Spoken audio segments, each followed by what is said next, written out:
no Evangelho de Lucas. Evangelho de Lucas, capítulo 1. Nós vamos ler do versículo 7, aliás, do versículo 5 até ao versículo 7. Lucas, capítulo 1, versículos de 5 a 7. À medida que você for encontrando, peço que você se coloque de pé, para que a gente faça a leitura da palavra do Senhor. Amém. Diz assim, versículo 5: Nos dias de Herodes, rei da Judéia, houve um sacerdote chamado Zacarias, do turno de Abias. Sua mulher era das filhas de Arão e se chamava Isabel. Ambos eram justos diante de Deus, vivendo irrepreensivelmente em todos os preceitos e mandamentos do Senhor. E não tinham filhos, porque Isabel era estéril, sendo eles avançados em dias. Vamos orar mais uma vez, meus irmãos, pedindo que o Senhor nos abençoe na exposição da sua palavra nessa manhã. Pai Santo, Pai amado, nós estamos aqui, Senhor, nesse dia de domingo. Viemos aqui para cantarmos louvores a Ti, bendizermos o Teu santo nome, reconhecendo, Senhor, a Tua grandeza, a Tua soberania, e reconhecendo que o Senhor é o único Deus verdadeiro, absoluto e supremo. Mas também viemos aqui, Senhor, com o propósito de ouvirmos a Tua palavra, de sermos instruídos por ela, Senhor, de sermos corrigidos e edificados por ela. Por isso nós pedimos a Ti nessa manhã, que Tu possas, por misericórdia e graça, ungir as nossas mentes e os nossos corações. Abre, Senhor, o nosso entendimento, que Tu possas falar ao íntimo do coração de cada um de nós. É a oração que nós fazemos a Ti, Senhor, nessa manhã, em nome de Jesus Cristo. Amém e amém. Você pode sentar-se.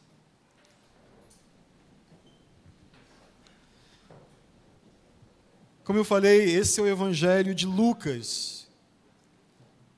Nós reconhecemos que foi escrito por ele.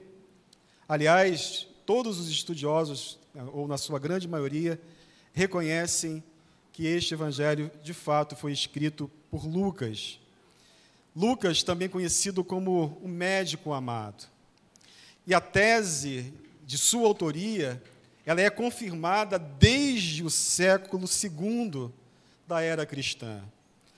Aliás, Lucas, ele fazia parte da segunda geração da igreja primitiva e não fazia parte do grupo das testemunhas oculares do ministério de Jesus, conforme ele descreve nos versículos anteriores, no início desse capítulo 1 de Lucas.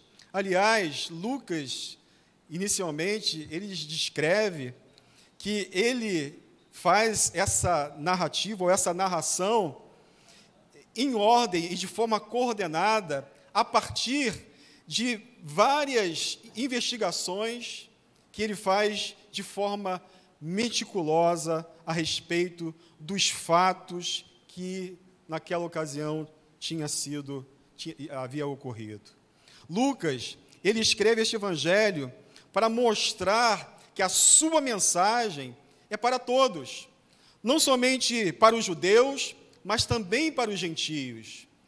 E Lucas, ele tem essa característica de mostrar que o Evangelho de Cristo Jesus, ele tem um caráter universal, mas, no entanto, não é universalista. Ele abrange tanto judeus como gregos, como gentios, tanto a homens quanto a mulheres, quanto a escravos, quanto a livres. É o Evangelho de forma abrangente e universal, mas é para todos aqueles que creem. Isso impõe uma limitação. Da mesma forma que Deus, Ele nos concedeu o seu Evangelho para todo homem, ao mesmo tempo, é para aqueles que creem. E é pela fé em Jesus que nós obtemos a salvação por meio do testemunho do Evangelho. O Evangelho de Jesus Cristo, como Lucas aqui expõe, não foi ou não é uma obra mitológica, não é fruto da capacidade imaginativa dos seus discípulos, mas como ele mesmo diz, como eu falei inicialmente, é a narração dos fatos que entre eles se realizaram. Parece redundante, porque fatos, de fato, são coisas que aconteceram. E numa perspectiva forense, meus irmãos, isso significa o que realmente aconteceu.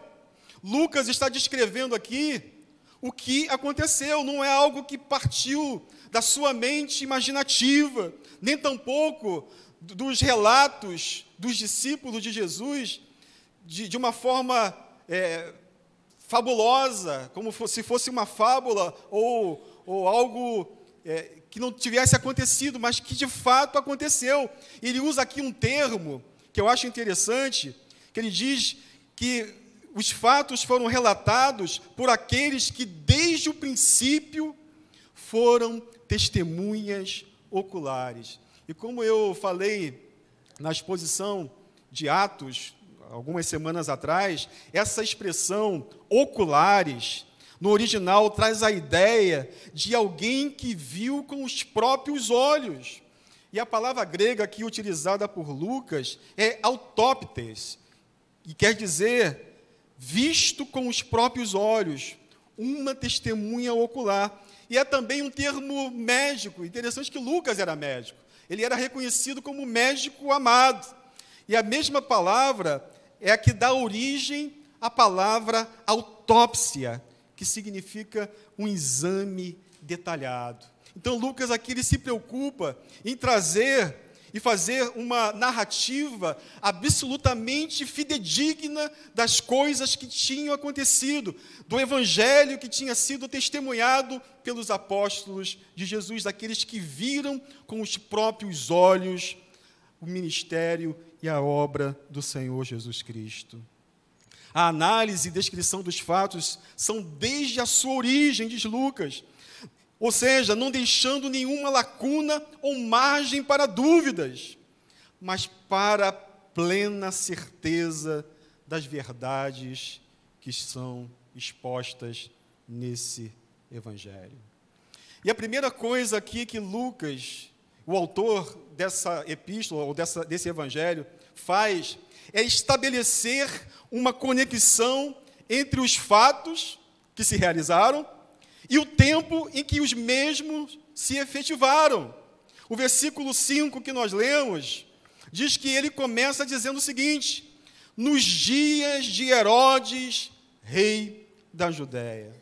Com essa expressão, Lucas faz uma ligação histórica entre os fatos testemunhados, ou seja, o que aconteceu, e também a época, ou quando esses fatos ocorreram. E ele começa exatamente pelo primeiro fato relevante, diretamente relacionado ao cumprimento do maravilhoso plano de Deus de enviar o seu Filho ao mundo. Ele começa aqui relatando o nascimento de João Batista, que foi precursor de Jesus Cristo.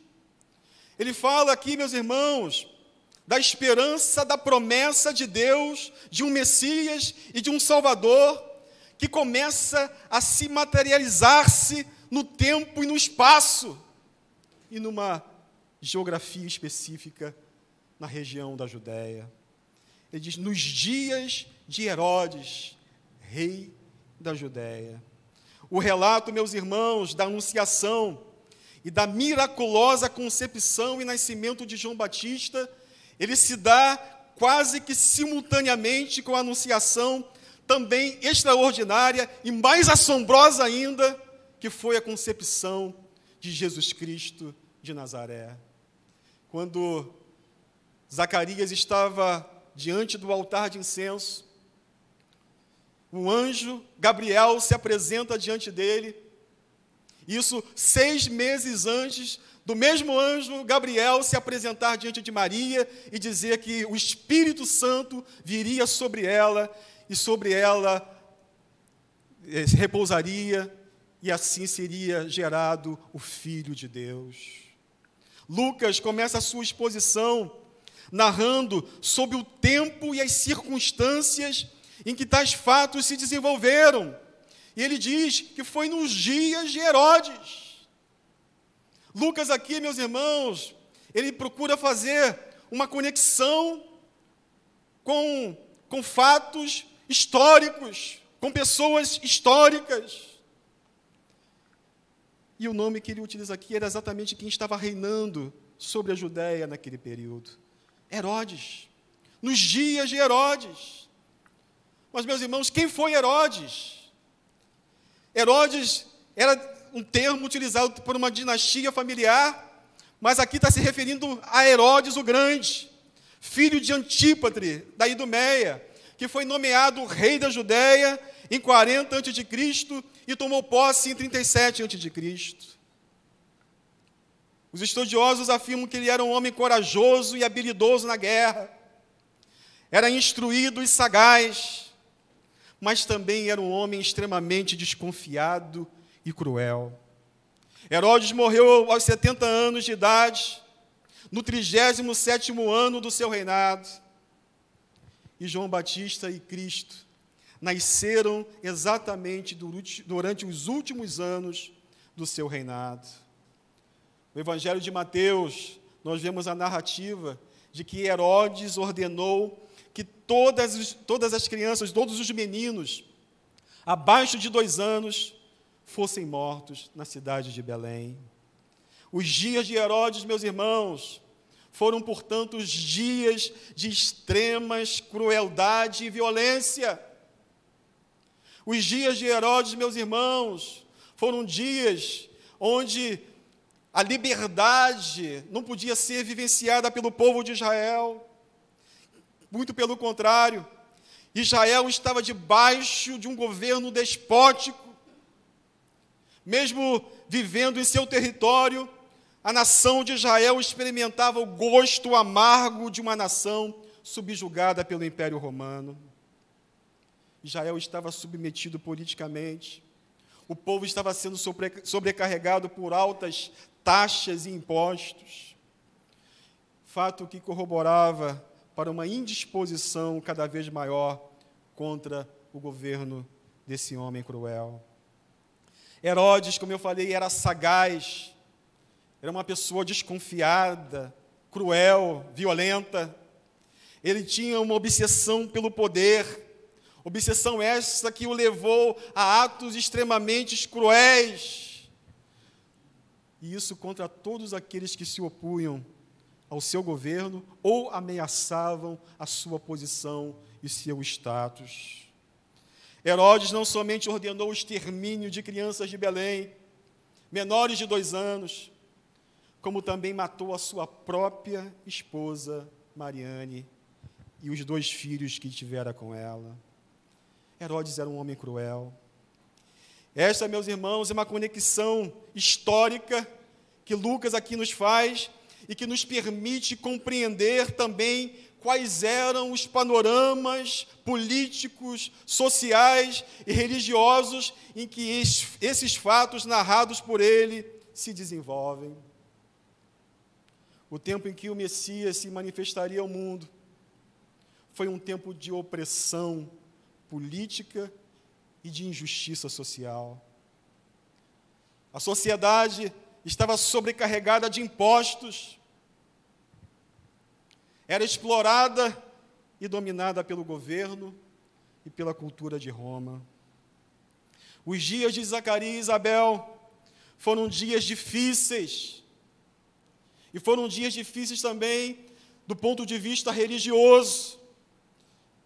Isso porque, meus irmãos, segundo teólogos estudiosos, que denominam esse período como um período de silêncio profético. Silêncio profético este que já vinha durando aproximadamente 400 anos.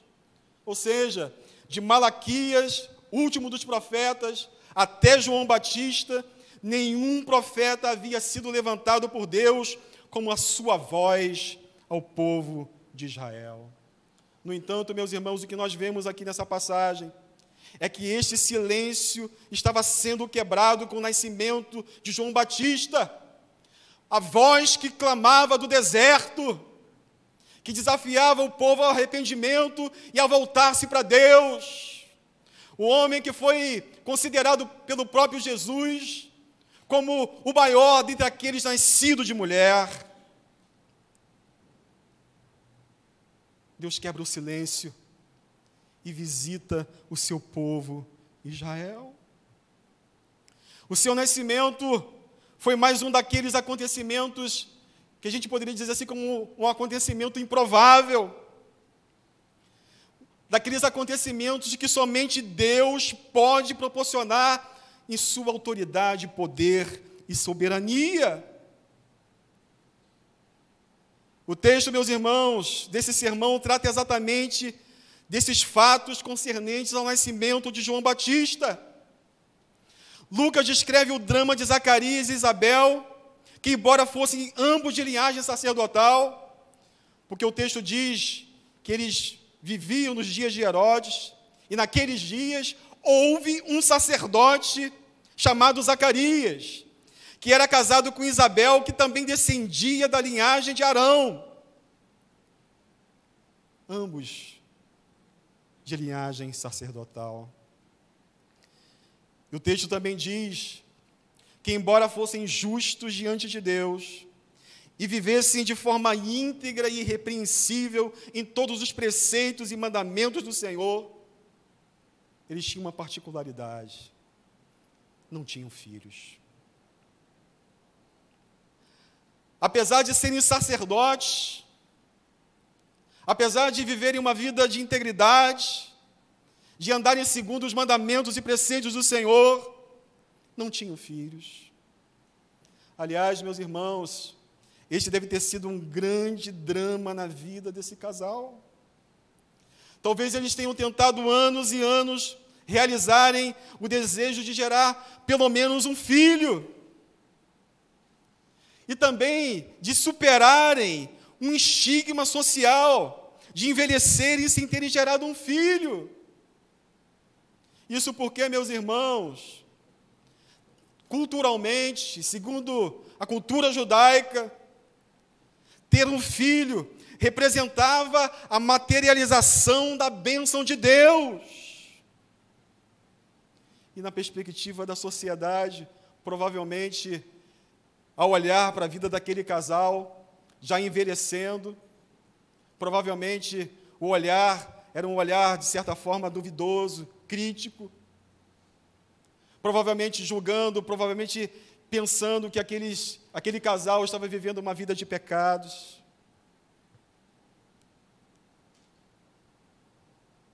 Zacarias e Isabel não somente estavam diante da impossibilidade de gerar filhos, mas provavelmente também carregavam um estigma social, que provavelmente alguns os viam como alguém que não era digno da bênção de Deus. E é importante ressaltarmos, meus irmãos, que a infertilidade desse casal, ela não se deu como consequência de uma vida em pecado, mas, sobretudo, devido ao soberano plano e desígnio de Deus. Tudo estava debaixo da soberania de Deus. É importante também observarmos, meus irmãos, que mesmo não tendo realizado os seus desejos pessoais, Zacarias e Isabel seguiram por um caminho de integridade e fidelidade ao Senhor. Seu caráter não era definido pelas circunstâncias. O seu desejo de servir e agradar a Deus não foi em nenhum momento sobrepujado pela frustração. nem pelo sentimento de decepção por não terem gerado filhos na mocidade. E como nós vimos, o texto diz que havia 2 fatores determinantes para que este casal não tivesse um filho. A primeira razão fundamental era que Isabel era estéril. É isso que o texto diz. Não tinham filhos porque Isabel era estéril. A segunda razão diz respeito à idade avançada de ambos. Portanto, meus irmãos, Zacarias e Isabel estavam diante de uma incapacidade biológica e de uma limitação natural de gerar filhos. No entanto, seguiram vivendo de forma reta e irrepreensível diante da palavra do Senhor. Agora, meus irmãos, o que a vida de Zacarias e Isabel tem a nos ensinar? Em primeiro lugar, nós estamos inseridos no tempo e no espaço. Fazemos parte de um contexto histórico e geográfico, onde a nossa identidade diante de Deus deve sobrepujar todas as tendências políticas, sociais e culturais que se contrapõem à verdade revelada nas Escrituras Sagradas. Zacarias e Isabel viveram nos dias de Herodes, rei da Judéia, dias terríveis. Aqueles dias foram dias extremamente difíceis para o povo que habitava na Judéia. No entanto, meus irmãos, mesmo diante de todos os contratempos e de todas as adversidades que impunha aquele tempo e aquele contexto, Zacarias era um sacerdote. Diz o texto que houve um sacerdote de Deus, que juntamente com a sua mulher desenvolveram um estilo de vida que coadunava com os preceitos e mandamentos do Senhor. Meus irmãos, nós vivemos num tempo em que muitos relativizam a palavra de Deus para adequarem aos seus desejos pessoais e para justificarem os seus comportamentos reprováveis. Zacarias e Isabel, ainda que não tivesse obtido aquilo que significava a bênção de Deus, eles se mantiveram firmes nos preceitos e mandamentos do Senhor. Nós precisamos entender, meus irmãos, que assim como Zacarias e Isabel, temos também uma identidade diante de Deus, e que esta deve nos conduzir a uma vida justa e irrepreensível. Zacarias e Isabel eram sacerdotes de linhagem sacerdotal. Zacarias exercia o seu ofício diante de Deus. E nós também temos uma identidade. E para a segunda parte dessa mensagem, meus irmãos, gostaria que você abrisse em 1 Pedro 2, de 9 a 12, que traça um perfil claro da nossa identidade diante de Deus, de quem somos por meio de Cristo Jesus. Nós que estávamos perdidos, nós que não éramos povo, mas fomos feitos povo de Deus. 1 Pedro 2, 9 a 12 diz assim: vós, porém, sois raça eleita, sacerdócio real, nação santa, povo separado, povo de propriedade exclusiva de Deus. A sua vida não pertence mais a você, é dele. Ele nos comprou com seu sangue. Ele nos tornou livres para que sejamos seus servos.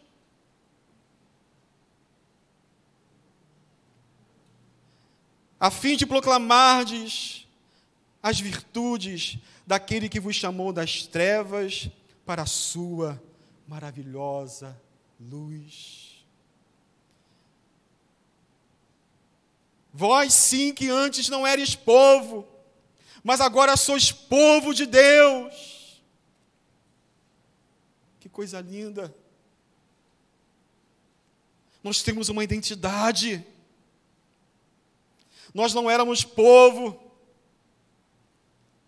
mas agora somos povo de Deus. Não tínhamos alcançado misericórdia, mas agora alcançastes misericórdia. E estas, meus irmãos, são a causa de nós não sermos consumidos. Por causa do seu amor, por causa da sua graça, Ele nos alcançou quando nós estávamos perdidos, quando nós estávamos nas trevas. Versículo 11 diz: Amados, exorto-vos como peregrinos e forasteiros que sois, a vos absterdes das paixões carnais que fazem guerra contra a alma, mantendo exemplar o vosso procedimento no meio dos gentios, para que naquilo que falam contra vós outros, como de malfeitores, observando-vos em vossas boas obras, glorifiquem a Deus no dia da visitação. O que Pedro aqui nos diz, meus irmãos, em relação à nossa identidade, é que nós somos raça eleita. Não dependeu de você, não dependeu de mim, não dependeu de nós, mas dependeu dele. Não é pelos nossos méritos, mas Ele resolveu nos escolher. A escolha partiu dele. Jesus disse: não fostes vós que escolhestes a mim, mas eu escolhi a vós outros. Nós somos sacerdócio real, que o Pedro diz. Ele nos fez sacerdotes. Isso, meus irmãos, quer dizer que nós podemos ministrar diante da presença de Deus. Temos o livre acesso porque Ele rasgou o véu de alto a baixo. E Hebreus diz que nós devemos entrar confiadamente diante do trono da graça, a fim de acharmos graça e misericórdia. Ele abriu o caminho. Pedro também diz, meus irmãos, que somos povo de propriedade exclusiva de Deus. Ele pagou o preço, e preço de sangue.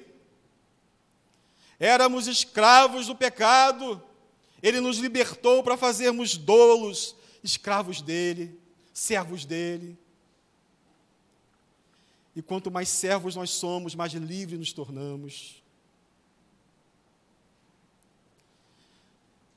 Fomos chamados das trevas para a luz. Estávamos perdidos, sem perspectiva.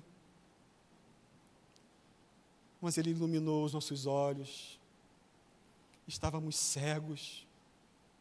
Mas Ele removeu as escamas que tinham nos nossos olhos, para que em nós e sobre nós resplandecesse a sua glória. Somos aqueles que alcançaram misericórdia. E Ele diz ainda mais: peregrinos e forasteiros. Meus irmãos, nós estamos nesse mundo, mas não somos desse mundo. Nossos pés estão aqui nessa terra, mas a nossa pátria está nos céus. Paulo diz que se a nossa esperança se resume a essa vida, quão infelizes nós somos. Somos peregrinos, somos forasteiros, estamos de passagem nessa vida. E quantos não são aqueles que se afadigam, que se envolvem com as coisas desse mundo, em detrimento do reino de Deus? Seus olhos estão voltados para as coisas dessa vida e perdem a perspectiva da esperança do reino de Deus. Por isso, muitas vezes se entristecem, por isso muitos se suicidam, porque a esperança está resumida a esta vida. Observe, meus irmãos, que Pedro não somente define a nossa identidade diante de Deus, mas ele também define a finalidade e o estilo de vida que devemos ter em virtude dessa identidade. Verso 9 ele diz: a fim de proclamardes as virtudes de Deus. Ele não somente nos tira das trevas para a luz, ele não somente nos transforma em povo de propriedade exclusiva dele, mas ele o faz com uma finalidade, com um propósito, meus irmãos, que é de proclamarmos as virtudes do Senhor, daquele que nos chamou, daquele que nos redimiu, daquele que nos comprou com seu sangue. Em terceiro lugar, aqueles que foram chamados devem também se abster das paixões carnais. E Pedro completa dizendo que fazem guerra contra a alma. Meus irmãos, muitas vezes nós deixamos passar despercebida essa realidade, que ao sermos chamados por Deus, a nossa alma entra em conflito com um princípio ativo que opera em nós, que é a nossa carne. E aquele que não vive esse conflito pode questionar-se se é ou não o regenerado. Porque aquele que é nascido de Deus não pode continuar na prática do pecado. Ele vai se abster das paixões carnais, que fazem guerra contra a alma. Pedro está dizendo aqui, meus irmãos, de um inimigo interno.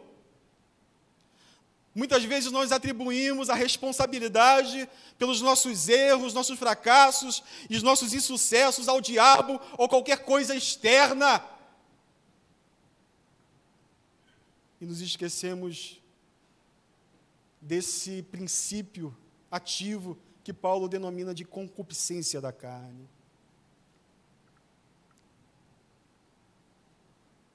Tiago diz que ninguém ao ser tentado diga, sou tentado por Deus. Porque Deus não pode ser tentado pelo mal e Ele mesmo a ninguém tenta. Mas somos tentados pela nossa própria cobiça. Esta quando nos atrai e seduz.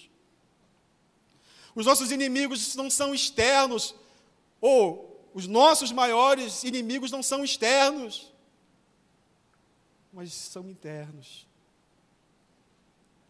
É o nosso ego, são os nossos desejos, que precisam ser conformados à palavra de Deus. E Pedro também diz, além de abster-se das paixões carnais que fazem guerra contra a alma, aqueles que foram chamados devem ter uma vida com procedimento exemplar diante dos incrédulos, para que ao invés de falarem contra nós, glorifiquem a Deus.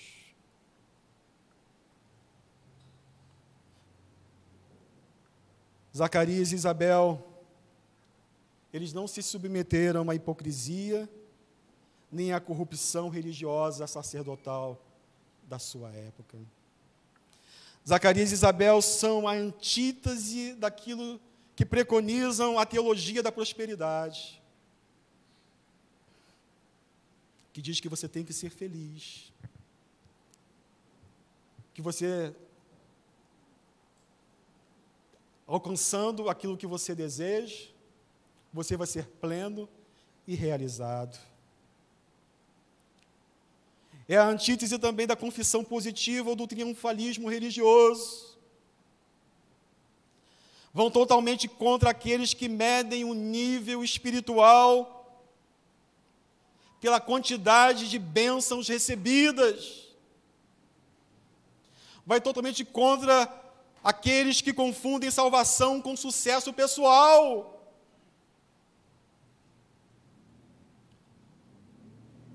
Aqueles que medem o nível de espiritualidade de uma pessoa pelo nível de prosperidade que ela tem, pelo sucesso ou pela fama que ela possui.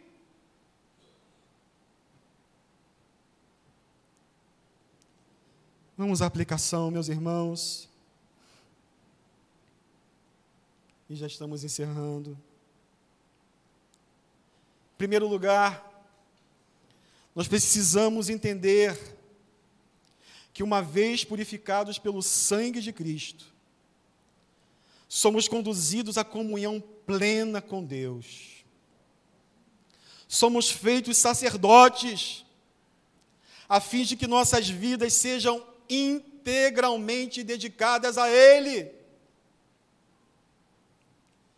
Ele nos fez sacerdotes, meus irmãos.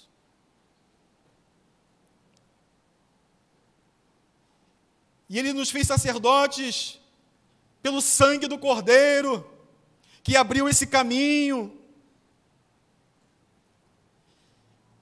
E isso, meus irmãos, aponta para a integralidade da nossa vida quanto ao nosso tempo. Nós somos sacerdotes de Deus full time. Deus não nos chamou para sermos sacerdotes nos cultos de domingo. Deus nos chamou, meus irmãos, para ministrarmos diante dEle, para vivermos como sacerdotes diariamente. Nosso culto e nossa adoração não se restringem ao domingo, mas a todos os dias da semana. Mas isso também aponta, meus irmãos, para a integridade da nossa vida quanto ao nosso caráter. Ou seja, quem somos diante de Deus, na nossa interioridade, na nossa intimidade. E quanto ao nosso comportamento, o que nós fazemos diante dos homens. O nosso chamado é integral. Em segundo lugar, de que forma tem sido o nosso procedimento diante dos incrédulos? Nós temos dado motivos para que falem mal da gente ou do Evangelho, ou para que glorifiquem a Deus? É fácil sermos crentes na igreja, aqui na congregação, abraçarmos uns aos outros, falarmos palavras de louvor, de gratidão, de exaltação a Deus. Mas Deus nos chama, meus irmãos, a sermos crentes e a procedermos como crentes no nosso trabalho, a sermos honestos no nosso trabalho e com o nosso patrão, a sermos crentes na escola, na faculdade, e onde quer que estejamos.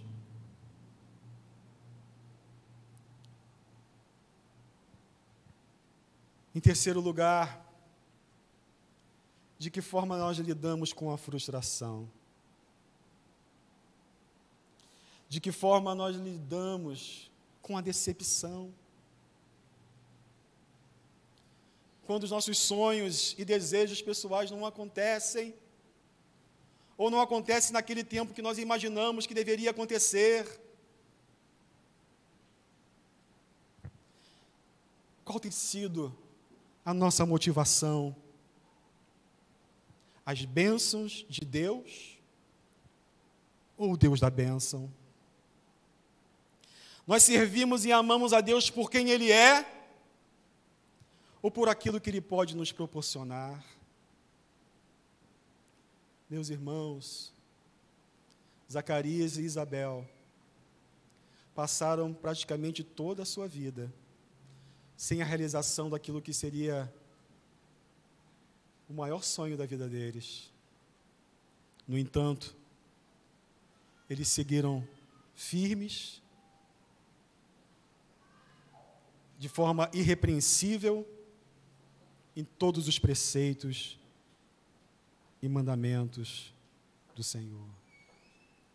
Nós servimos e amamos a Deus por quem Ele é, ou pelas bênçãos que Ele pode nos dar.